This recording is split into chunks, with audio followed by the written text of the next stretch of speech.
Hey guys, LG here. I'm trying to address some simple Evap system leaks that happen on Ford products. This is a 3.7 V6 Mustang, cool little car, a powerful little engine, but this applies to the GT with the larger engines as well. One of the most common things is small Evap leaks, like a 456 is one. A lot of times that's an emissions valve under the hood. Then there's the 455 leak, P0455, which is a gross, large leak.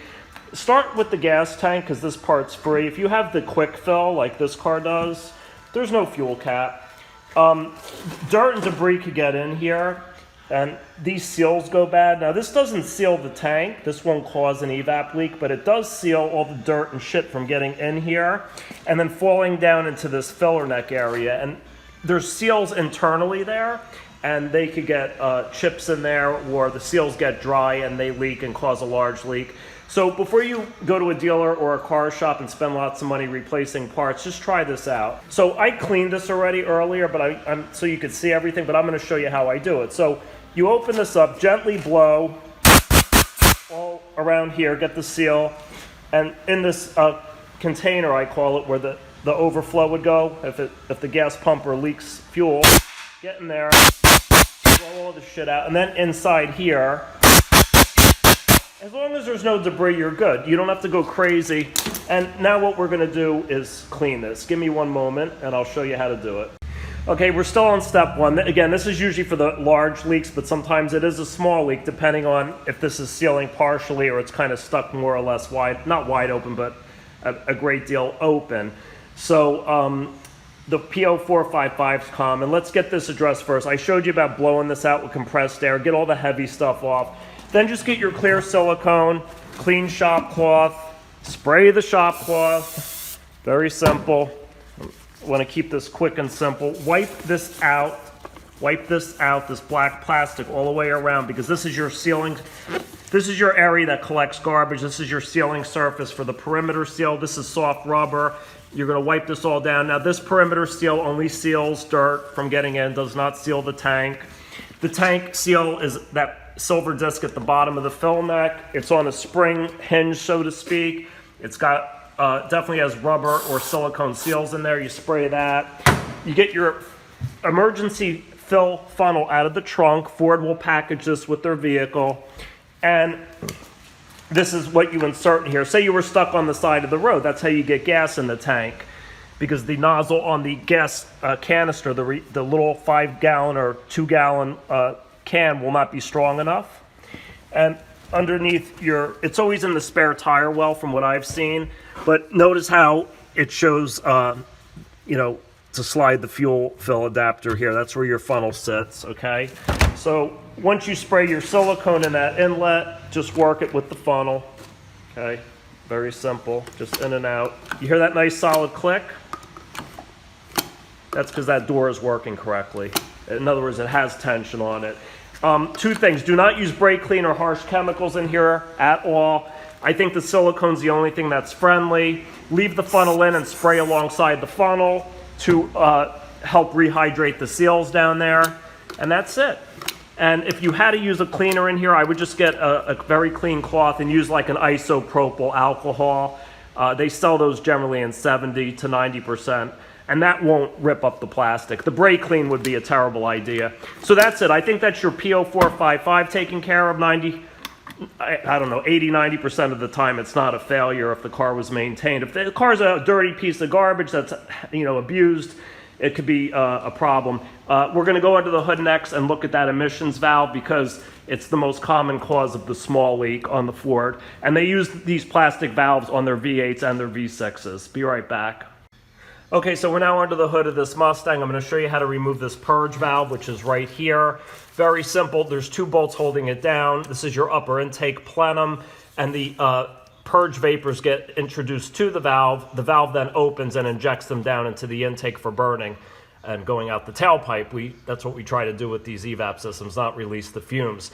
So your 2 bolts up top, 1 electrical connector, and this is your actual vapor tube with a press clip right up top. It's kind of just formed into this round barrel, and you push down and pull this back gently so you don't break the plastic convolute tubing. If there's a lot of dust, dirt, grease, debris on here, wipe it down with a rag to get the heavy stuff off, blow it off with compressed air or a computer air can, or even a vacuum. Just get the garbage away so it doesn't get into these tubes.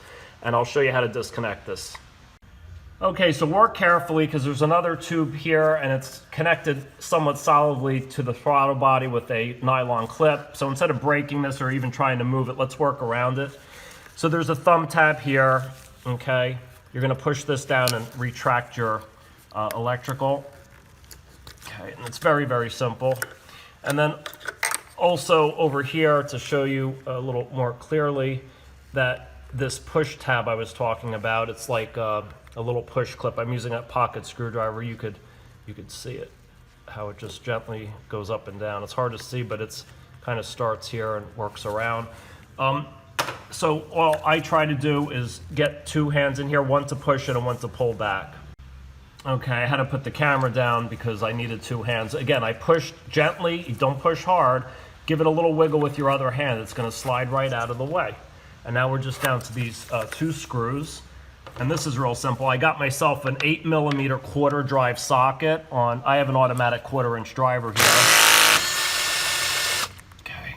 And I didn't have this in lock mode, that's why it's ratcheting. So I'm gonna just turn my wrist. Okay. And you could use hand tools, just get an 8mm, a shallow socket works. I'm sure even 3/8 tools would fit in here, but it's not as easy. Now this has an O-ring seal and a tube, so just twist it left to right and gently pull it out of the hole. Make sure the seal or parts of the seal don't stay in the inlet there. And the easiest way to do that is to look at your old valve and rotate it. The seals are generally always intact on these, but you know, just make sure. Again, take a nice lint-free cloth, like a shop cloth, put a little white, you know, the clear silicone rather, not the white stuff. The stuff I just use on the fuel tank there, just get it moist and just wipe this out. Even plain old warm water will work on a lint-free shop towel. Just clean it up. The new part, I will show you how to put in a second. It's the simplest part to put in. Hang on. Okay guys, I just sprayed up my new seal to drop down into this inlet port, but wanted to show you to get your tube out of the way, you could gently release this plastic bracket. Just pry both of these outward at the same time and lift this tube up. And that allows this to slide away from where you're working. This is extremely simple because you just guide it in, all right? I wish my lighting was a little better, sorry about that. So guide it in and just press down and you hear that nice, you know, that nice, and you know it's in. So then you just line the bolt holes up and run the bolts down. Very light torque. I'm gonna guess, I didn't look it up, but bolts like this are always like literally, I don't know, 5 to 10 foot-pounds, and they usually give it to you in inch-pounds or Newton meters. It's hand tight. Just don't wrench these on like a nut. There's no reason. At the end of the day, once you bolt that down, if the electrical connector seal's dry, again, spritz of silicone. I mean a teeny bit. Don't spray the shit out of any of this. You could even put a spritz in here. There's a seal inside this pipe. Just because you're cleaning and hydrating. And then we're going to click these together and the bolts are going to be in, and that's the end of the story. You clear your engine light. If you do this valve and the gas tank trick in the back, that'll get rid of a lot of these codes. Trust me on it, all right? Be right back. Okay, everybody, I'm all done. Just want to show you the final product. Bolted down. This is clipped in, this is clipped in. You could slide this tube backward after it clicks in just to make sure it's indeed locked. Very gently slide it back. You'll feel it rest on the lock. Do not manhandle any of this stuff. I hate to say it, all these new cars, everything's plastic and all the torques are light. If you get in here like Rambo, like the mechanics from 40 years ago, you're gonna break everything. Don't forget to re-secure your actual emissions pipe into this little fork here. That's just your little bracket to secure it. That's all. You just drop it straight down, it clips right in. Now, last word of advice. Here's my little workbench and I got my stuff laid out, but definitely get a Motorcraft part. It's so stupid to buy some cheap crap. Okay, this one, my factory one on this car was what? 6 years old and it failed. But you know, you want to get a cheap white box part, it'll probably fail in 2 years. So on this particular application, there's your part number. Okay, it's a CX-2409.